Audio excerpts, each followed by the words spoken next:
Well, good morning. Today we're starting a new unit.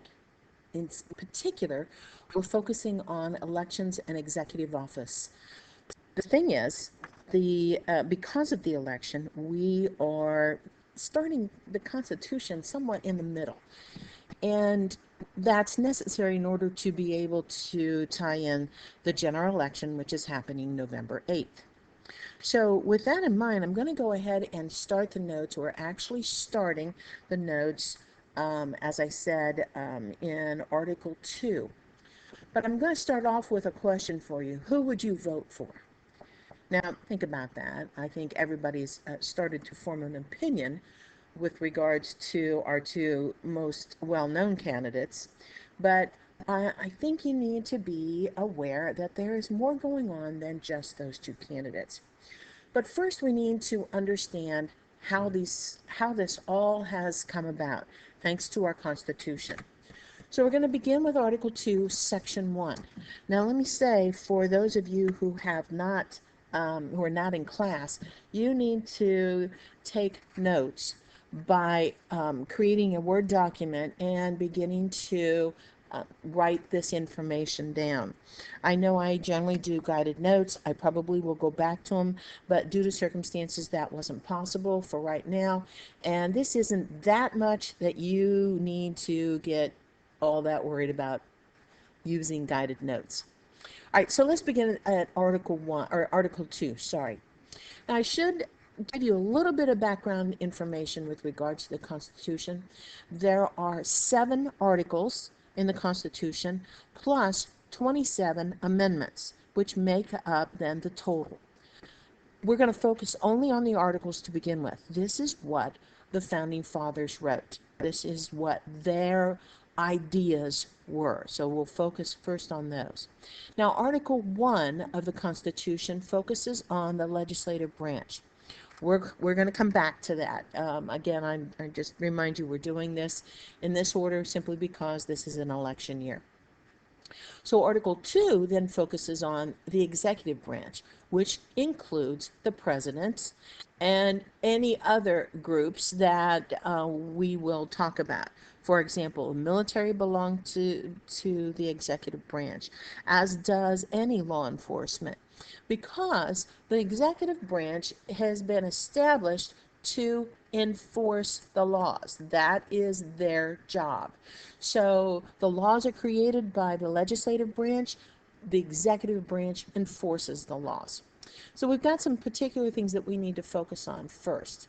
And that's at the beginning, it establishes the title of the chief executive and define the term of office for the president.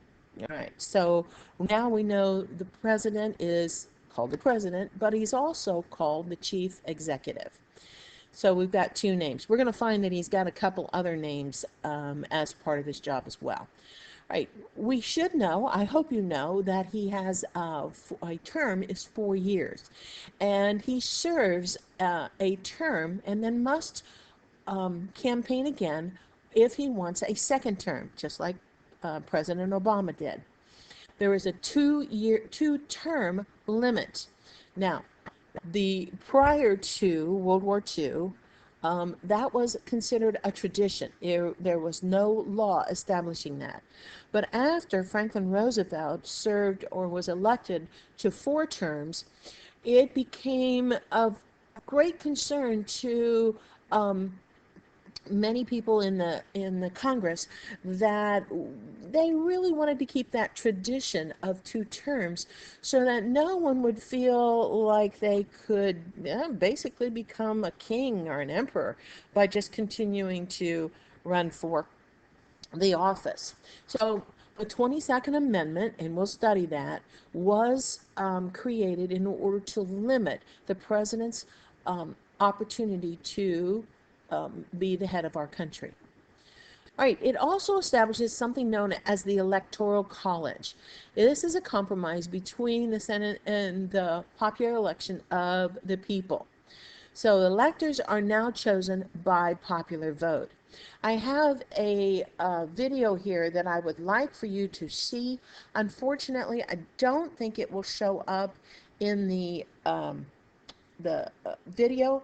I'm going to give it a shot. I'm going to try and run it anyways, but just so if you can't get it, don't be surprised. Just move a little forward and you'll get to the next group of information. All right, let's see if I can. I have to get out of this. I'm going to pause for a moment.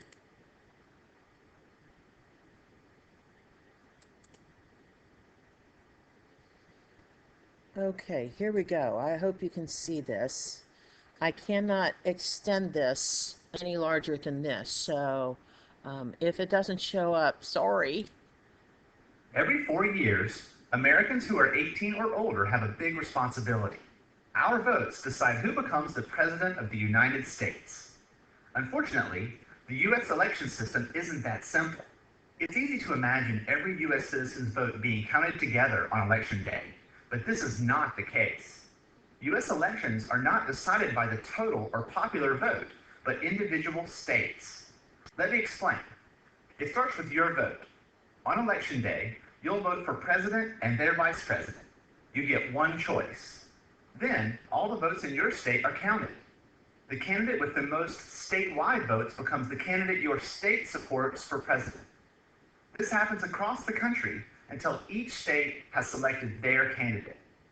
We end up with most of the 50 states and the District of Columbia voting to support one candidate each. But there's a problem. We can't elect a president by just counting up the choices of these states. U.S. states are different. Consider this. California has about 36 million people. Kansas has less than 3 million. We need a way for California's choice to have more influence on the election because the state has more people. The question becomes, how do we make sure each state has the right amount of influence on the election? Well, we need a way to account for the population of each state. As an example, let's consider my home state of North Carolina. Like every state, it is divided up into congressional districts that are based on population. North Carolina has 13 districts, California has 53, and Kansas has 4. When it comes to a state's influence on the election, the number of districts matters most. More population equals more districts equals more influence. The influence a state has in the election is measured by the number of electors. This number comes from the number of districts in a state plus the number of U.S. senators, which is always 2. North Carolina has 15 electors, while California has 55.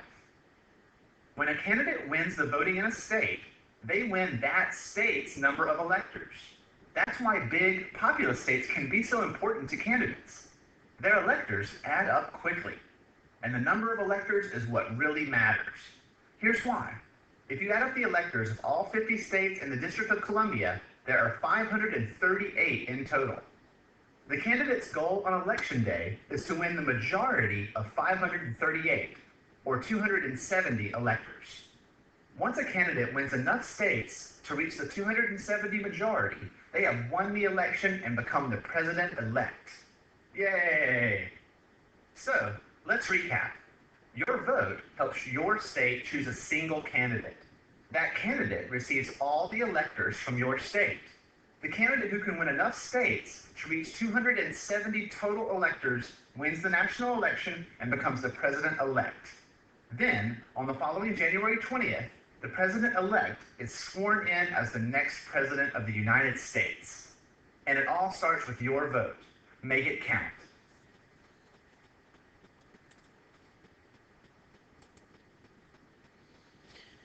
Okay, well, if you did not hear or anything at this point, what I'll try to do is then embed it in at the end of this recording. One thing that you need to remember is that representatives plus senators equal the number of electors. Now, the Electoral College is an opportunity for all states based on their number or their population to vote for the president. This can be confusing. If you did not see the video, come see me. We will show you the video again, and hopefully that clears up any confusion. Right, I've got a map here that I want you to look at. if you'll notice, Ohio has districts and they're in different colors. And I apologize, this map is not very clear, but it's the best one I could find. It's a little on the fuzzy side, but you can see the numbers, and that's really what I was looking for. Okay, so if you look, Ohio is all divided into a total of 16 districts. You can see over here that Preble County is part of District 8. Okay, but if you'll notice, these districts are a bit on the wonky side. You can see that, for example, number 6 is this huge area that is on the side of the state, on the eastern side. And this area is not as populated as, say, 11, which is Cleveland. Down here, number 1, this is Cincinnati. Up here, 3, this is Columbus. All these areas are heavily populated. And you can see their districts then are pretty small. And you'll notice right here. Okay, so what you have here then is a small, or the population influencing how these districts are drawn. All right, so if you remember back to this one, representatives or the districts, the number of them in Ohio is 16. Then plus senators. Well, senators, we always have 2 senators. That's standard. Every state elects 2 senators to serve in the Senate. So we have 16 representatives plus 2 senators. We have 18 electors for the Electoral College. 18 is a significant number, not as large as some, but larger than most. If you'll look here, here's the map, and it's a much better map, thank goodness. This is a map of the Electoral College, or the numbers that are that exist in a projection. Remember, this is a projection. There has been no election yet. Projection as to who could possibly win the election. Okay, if you'll notice over here, areas like this, Illinois as well, because Chicago, there is a large population there. That's why they have larger numbers.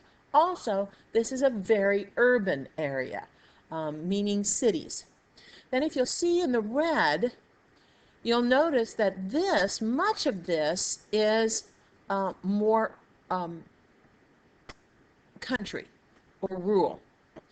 And they, if you'll look the numbers, except for Texas, the numbers aren't that large. Now these lighter blue, these could go either way. Okay. And if I remember right, there is, for these two, well, I'm not going to say it because there's no key. I'm not certain exactly what this is, but I think that the electors are free to vote for their candidate, but I can't swear to that. I'll have to look that up. So at this moment, the projection is that Clinton, well, this map is a little bit older. It's, I think, more than a week old. Clinton is projected to win. Trump is not. But I heard yesterday that Trump has made some ground. So it's interesting. It'll be interesting to see what happens. So, okay, let's move on. All right, so Article 2, we're going to continue. And it's important to note that Congress may determine the time and day the electors cast their vote. Granted, we pretty much know November 8th who's going to win, because we know what the number of electors are that's going to vote for the president. But the official count is done later, and the Congress determines that time and day. Okay. Now, in order for the president to become a president, he has 3 qualifiers. The first one, he must be a minimum of 35 years old. He must be a resident of the U.S. for at least 14 years, meaning these guys can live outside of the country for a period of time, but they have to have become a resident of the country for at least 14 years. And then they have to be a natural born citizen. Okay. Now, I'm not going to deal with these videos until later, so I'll show them for later purposes. All right. So, to preserve the president's independence, Congress can neither raise nor lower the president's salary during his term. The president cannot accept any other pay. All right, so there's two issues here. First of all, Congress can't raise or lower the president's salary during his term. This is to keep the president independent of any threats of loss of income or anything like that by the Congress, in an effort for the Congress to basically control the president. So this eliminates that particular possibility. Also, the second thing here is the president cannot accept any other pay. For example, let's just use Donald Trump, because he has been a businessman and he has owned so many businesses. In order for him to become president, he must give up his control of any other business, any business at all, and he has to um, um, lost my train of thought. He has to, he cannot accept any pay from those businesses. So probably what has happened is his kids have now taken over much of his business, and I doubt sincerely he is involved too much with the day-to-day running of those businesses any longer. Now, if he doesn't become president, obviously he'll probably go back and have some control with his businesses. But if he does become president, while he is president, he may not take any pay or be influenced by any of his business relationships. Okay, I'm going to stop there because this, no, I am going to go further. I'm sorry. Okay, now section 2.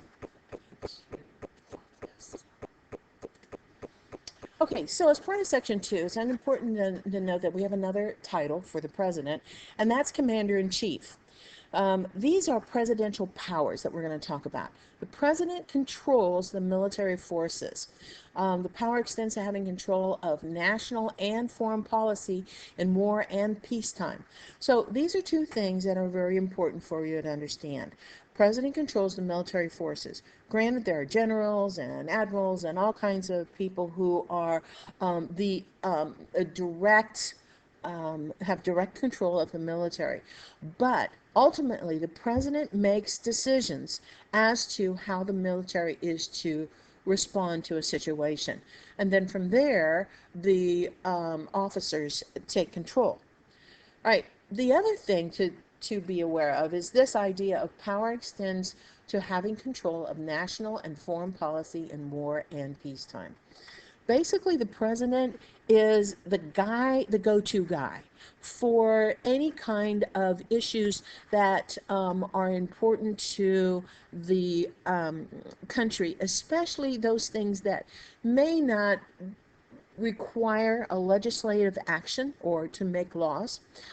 For example, the president will meet with foreign powers to talk about any number of things, from trade to possible war to anything that is of national interest. So the president has quite a bit of power in terms of how he responds to situations. For example, the president, in dealing with ISIS, you can't wait on the legislature to make laws. So the president is there to react and to make decisions, and then the military takes, in this case, would then take control or carry out his orders. Okay. Congress also may not restrain the president's power to pardon except in impeachment cases. Right, this is, and we will probably see this happen in the next couple months. The president's power to pardon you don't hear about very often, except when it comes time for the president to leave office. And then what often happens is the president, who receives requests, thousands and thousands of requests from people who are either in jail or are about to go to jail, or even families of people that are in jail, requesting that he pardon them, or basically say, in essence, you've served enough time, you get to get out of jail. A pardon is sometimes very controversial. It depends on the set of circumstances. I'm not going to spend much more time talking about it right now, because I think probably between the November election and into the beginning of January, when the president takes office, we're going to see that he pardons some people, and so we'll use that as kind of a current event. Okay.